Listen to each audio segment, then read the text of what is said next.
subscribe to my channel, thanks.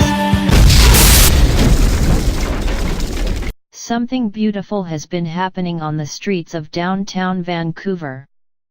Or possibly irritating, depending on where you stand on YouTube. People have been hanging around outside BC Place, sitting on curbs or condo balconies above, listening to the band rehearse ahead of launching its world tour here Friday, marking the 30th anniversary of the Joshua Tree. Based on the songs blasting out of the stadium, it sounds as though fans may get to hear every track of the band's 1987 seminal album, as well as other early hits, including New Year's Day and Sunday Bloody Sunday. 30 years ago in Los Angeles, music video director Meiert Avis also had a vision for bringing U2 fans out to the streets. The streets had named 7th and Main if not the greatest reputation, back then. In downtown LA, it was considered a bit of a rough area. For the video for Where the Streets Have No Name, Avis wanted U2 to perform on a building roof, in an homage to the Beatles' final public performance. The stunt was also meant to announce U2's arrival to the big time.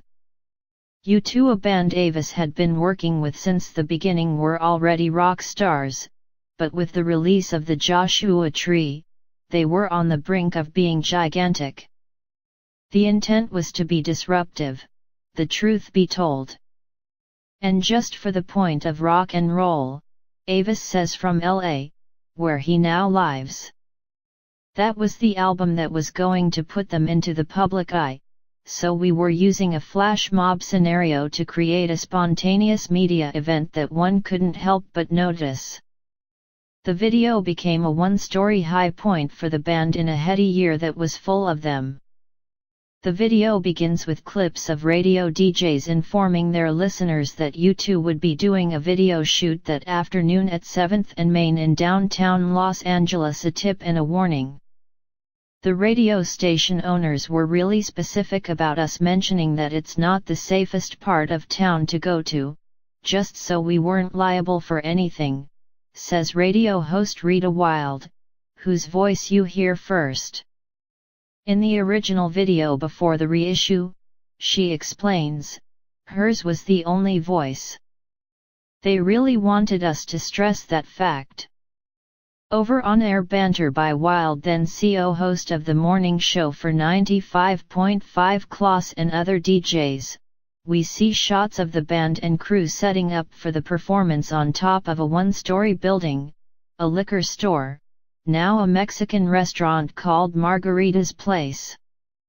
Crews had earlier reinforced the roof, in case fans somehow managed to climb up. There were all kinds of insurance issues and logistical issues and legal issues that didn't bother us because we were so naive and from out of town, says Avis, who, like the band, is from Ireland.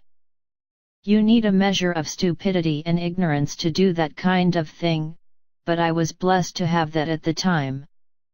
I'm not sure many people were around who had the same fearless naivete. Avis is a music video veteran, who both pioneered the art form and triumphed with it, with artists including Bruce Springsteen and Bob Dylan. He calls music video shooting a very stressful form of filmmaking because so much is in the director's head and so much is unpredictable. And in a case such as Streets, if it didn't work the first time, you can't return for a reshoot. It was definitely one of the events that kind of broke the band, just from a media point of view. It was an inevitability anyway, given the people behind the band and the label efforts behind the band and the music, Avis says.